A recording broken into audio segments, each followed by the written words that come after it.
What was your first reaction to the president's announcement that he would bring in National Guard and has also added that if military presence is needed, he won't hesitate? Well, I think it's amazing because this time it does absolutely not that it didn't fall under his jurisdiction in California with the National Guard, but now there's no question about whether or not he can do this or whether or not the left has a leg to stop him from doing it, I should say. So I think it's amazing because this problem that's happening in DC is not just in DC, it's all around the country. Mhm. And when you look at it in comparison, and this was a shocking statistic for me because I do protection and crisis management work with tours, entertainment tours all over the world. And we go into some extremely dangerous places that are worse than a war zone.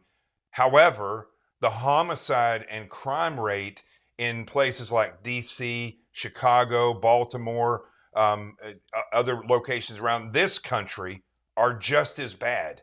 And so the difference is they're gold plated because of the nice neighborhoods that are around that and America in general. Whereas in Mexico, for instance, it just looks like a hellhole everywhere you go. So I think the president doing this and starting in DC is going to allow him to set a standard for how these cities can be cleaned up.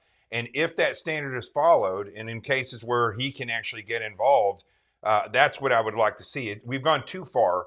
This country is supposedly a westernized, advanced civilization, and but as I just said, in a lot of places, that's just gold plated. And I think this will be an opportunity to show that these places can be cleaned up.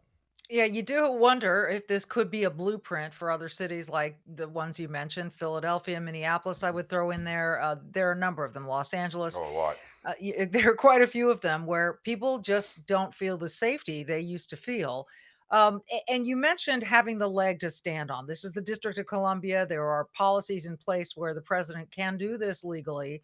And you're hearing, as we played earlier, Joe Scarborough, no conservative, talking about how he and his friends in DC feel this. We've heard this time and time again about the sense of, whether or not homicides are down by a smidge doesn't seem to impact the feeling that people have that they're not safe after 8 p.m. in one of the most important cities in the world. So, do you think this can be effective? And you also heard that the department saying, look, he could take these National Guardsmen and men and women away, and then what happens? So, A, do you think it's going to be effective? And B, how do they make this a prolonged effort?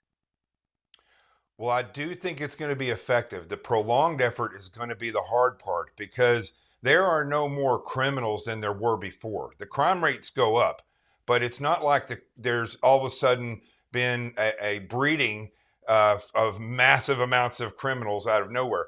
The fact is, the laws have changed. So it's not just the matter of getting them off the streets and changing the laws to criminalize younger behavior, but also there has to be a systematic change in the leadership of DC.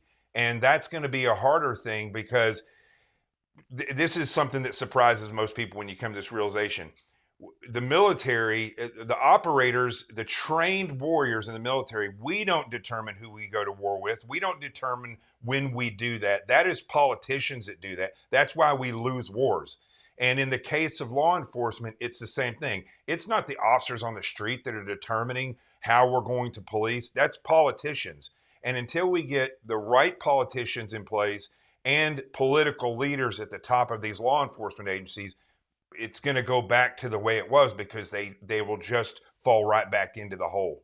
For full shows, live and on demand, it's Salem News Channel.